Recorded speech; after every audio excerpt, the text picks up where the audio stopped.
நம்ம ஊர்ல நம்ம யாராவது ஒரு வீட்டுக்கு போறோம், சொந்தக்காரங்களை பார்க்க போறோம், 2 சின்ன பிள்ளைகள் இருக்குன்னா என்ன வாங்கிட்டு போவோம்? ஒரு 1/2 கிலோ மிச்சரு இல்லையா? இப்படிதான் வாங்கிட்டு போவோம். மிச்சரு, முறுக்கு, காராச்சேவம் இதெல்லாம் நம்ம வாங்குவோம்.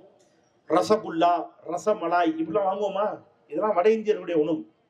நீங்க நாளைக்கு செக் பண்ணி பாருங்க. நான் நேத்து பொள்ளாச்சியில வாங்கி செக் பண்ணிட்டேன். சரியா? இந்த முறுக்கு, மிச்சர், காராச்சேவ் இதுக்கெல்லாம் வரி எவ்வளவு தெரியுமா? 12%.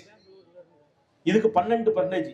வட இந்தியர்கள் சாப்பிடக்கூடிய ரசகுல்லா, ரசமலாய் இதுக்கெல்லாம் எவ்வளவு தெரியுமா? 5%. காராச்சேவ் மிச்சர்ல கூட நம்மள நிம்மதியா இருக்க விட மாட்டேங்கிறாரு மோடி. இல்லையா? அநியாயத்துக்கு சொல்றேன். அப்ப இன்னைக்கு பெட்ரோல் விலை எவ்வளவு? லிட்டரு 103 ரூபாயை தாண்டியாச்சு. மோடி ஆட்சிக்கு வரும்போது 50 ரூபாய் இருந்துச்சு. அப்போ 1 லிட்டர் பெட்ரோல் மீது 50 ரூபாய் நம்ம கிட்ட இருந்து ஆட்டை போடுறாரு. 1 லிட்டர் டீசல் மீது 50 ரூபாய் ஆட்டை போடுறாரு.